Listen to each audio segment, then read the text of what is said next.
নমস্কার, আমি চন্দ্রিমা।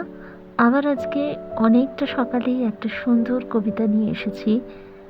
হয়তো সকালে আমরা অনেকটা ব্যস্ত, কেউ বেরোবো, কেউ বাড়ির কাজে, কিন্তু তবু যদি একটুখানি সময় পাওয়া যায়, কবিতা কিন্তু মনকে ভালো করে দেয়।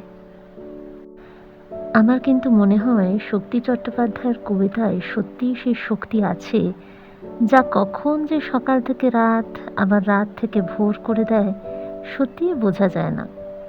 আজকে বরং সকালবেলায় একটা মেঘলা দুপুরবেলার গল্প শুনি।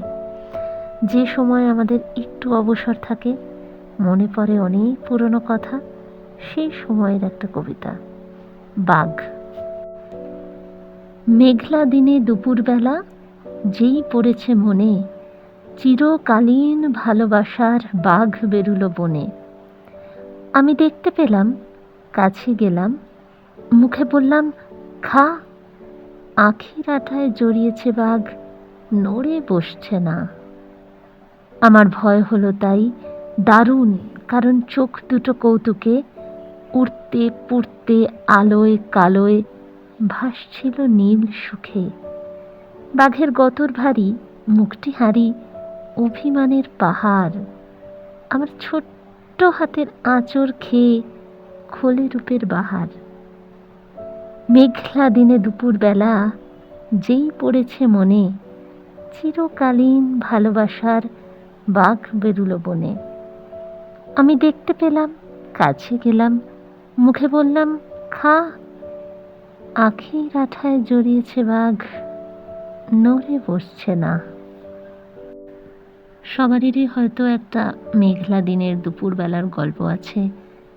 আমারও আছে, শুনতেও ভালো লাগে, বলতেও ভালো লাগে। মেঘলা দিন দুপুরবেলা বললেই মনে পড়ে ছোটবেলা, একটু একটু করে বড় হওয়া, যে মানুষগুলো নেই তাদের কথা, যারা আছে কিন্তু কাছে নেই, কথা হয় না তাদের কথা। তাই মেঘলা দিন আর দুপুরবেলা, এই দুটো সত্যি একটু মন কেমন করা সময়। সেই সময় জানি না ভালোবাসার বাঘ বেরোয় কি না, কিন্তু অবশ্যই অনেক স্মৃতির পাহাড় মাঝে মাঝে এলোমেলো করে দেয় সব কিছু। ভালো থাকবেন সকলে। যদি ভালো লাগে আমার চ্যানেলটা, এটা মূলত কবিতার চ্যানেল, কখনো কখনো গল্পও দিয়ে থাকি, তাহলে অবশ্যই চ্যানেলটাকে সাবস্ক্রাইব করবেন।